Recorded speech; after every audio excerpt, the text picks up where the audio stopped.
What do vultures and Sunny Hostin have in common? Well, they feed off chaos, they dive into the drama, and they pick at the scraps. From throwing white women and Latino voters under the bus to dodging accountability in her softball Kamala Harris interview, Sunny has earned her title as Vulture of the Year. Let's dive into the 5 moments that sealed the deal for Sunny in 2024. First of all, everybody, welcome to the end of 2024. I'm sure we can all admit it has been a year. 2024 will go down as the year that Joyless Behar and Whoopi Goldberg lost their coveted positions as the worst humans on The View. Why? Well, that's because 2024 will go down as the year that Sunny Hostin became more than just a co-host of The View. This year, she solidified her reputation as the controversy queen, the monarch of misplaced outrage, and our official Vulture of the Year. Get a better sound effect added in there, but you all get the point, right? From condescending interviews to divisive attacks on voters, Sunny Asuncion, which let's say her legal name, Asuncion, didn't just commentate this year. She torched the little amount of respect the public had left for her. Let's go ahead and break it down further. The 5 reasons that Sunny earned her title as 2024's biggest bottom feeder. Let's start off with the infamous one question that numerous pundits claim lost Kamala Harris the election. Well, if anything, would you have done something differently than President Biden during the past 4 years? There is not a thing that comes to mind in terms of, and I've been a part of most of the decisions that have had impact. If there was ever a time for a journalist to ask honest, hard-hitting questions, it was this. Harris's record on immigration and criminal justice, in particular, her harsh treatment of incarcerated minority men, deserved scrutiny. Instead, Sunny rolled out the red carpet and gave us the kind of questions you'd expect from a PR intern. She didn't just avoid the tough questions. She praised Kamala Harris for being an inspiration. All right, everybody. I'm all for celebrating women in leadership. But come on, Sunny. It's not journalism if it's just cheerleading. By failing to hold Harris accountable or even ask one difficult question, you lost all credibility with your viewers. Well, the little bit that you actually had, let's be honest. And it sealed the deal for why so many Americans feel The View isn't even a conversation anymore. It's just a left-wing echo chamber. I personally think Kamala Harris was a horrible candidate, and the Democrats should never have put her up. So, next up, we have what I would like to call Get in Line or You Can't Sit With Us. Now, everybody, after Trump's victory in 2024, Sunny decided the best way to analyze the results was to insult uneducated white women. We did not have is white women who voted about 52%, right, for Donald Trump. Uneducated white women, is my understanding. Now, remember, everyone, this is the party of the working class.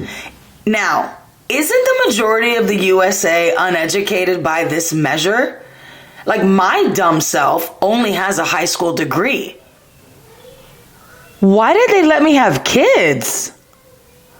Jokes aside, Sunny, if your goal was to alienate half of your audience, congratulations.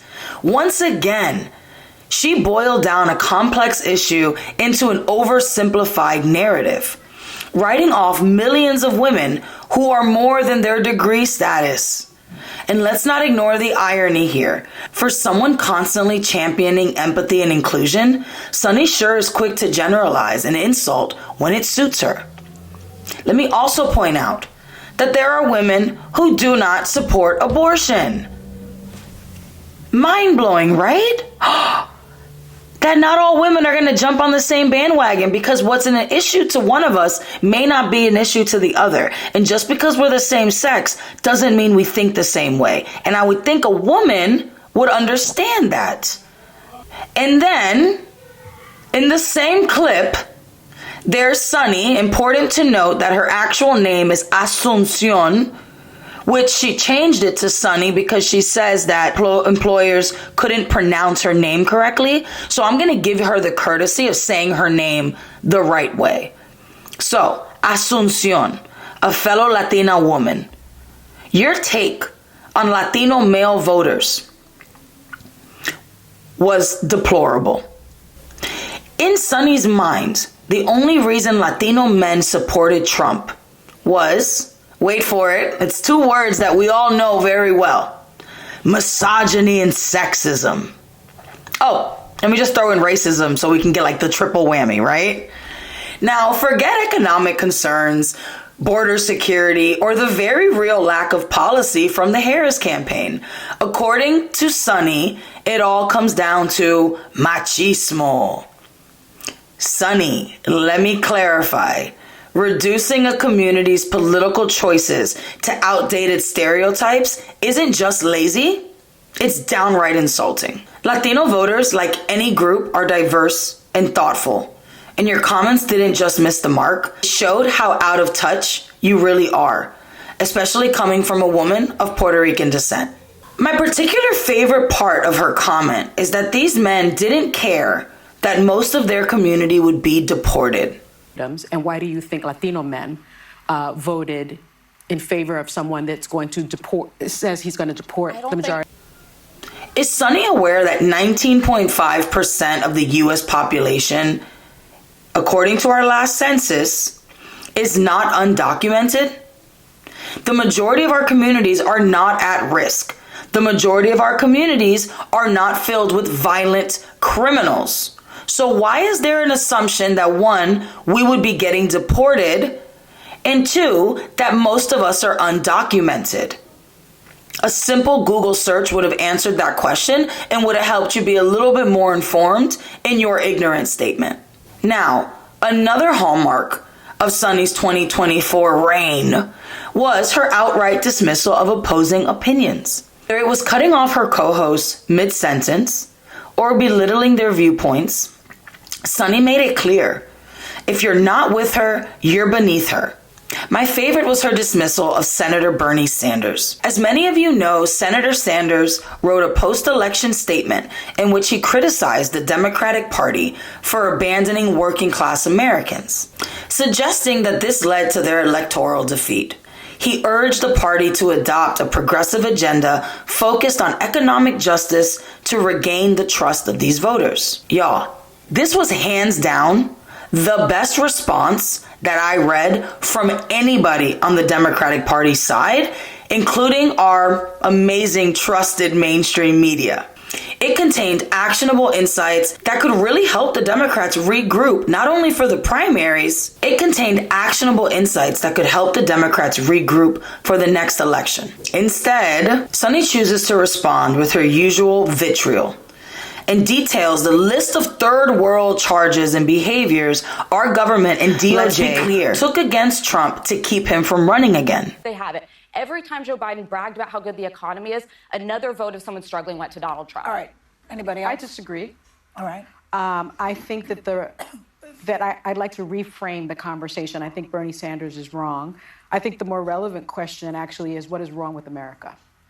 I think what is wrong with our country that the Republican Party would choose as a candidate and support a candidate who is an insurrectionist, who is an election denier, who is someone who is twice impeached, 34-time convicted felon, someone who has been accused of alleged sexual misconduct by 26 women, found liable for sexual abuse.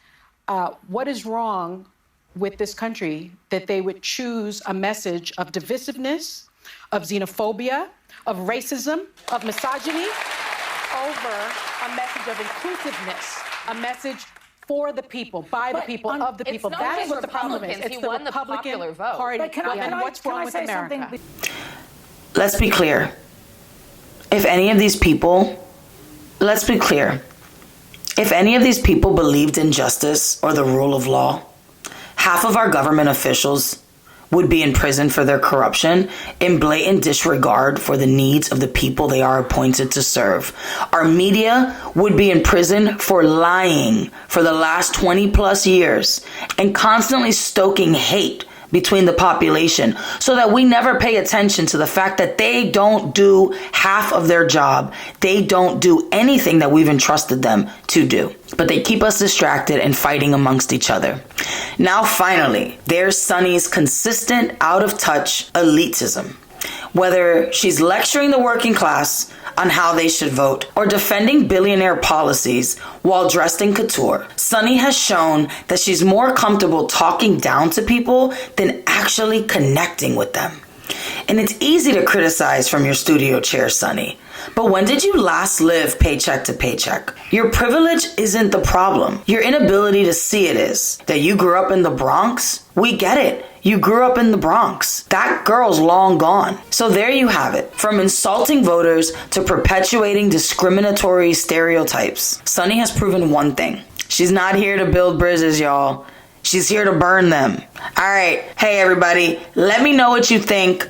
Do you agree? Did Sunny go too far this year? Do you think she's just misunderstood? Do you think that The View has any chance in recovering? Or are we just kind of watching like a dead man walking, kind of, President Biden is? Do you think that there was another Vulture of the year that we could have nominated? I'd love to hear your thoughts, so throw them in the comment.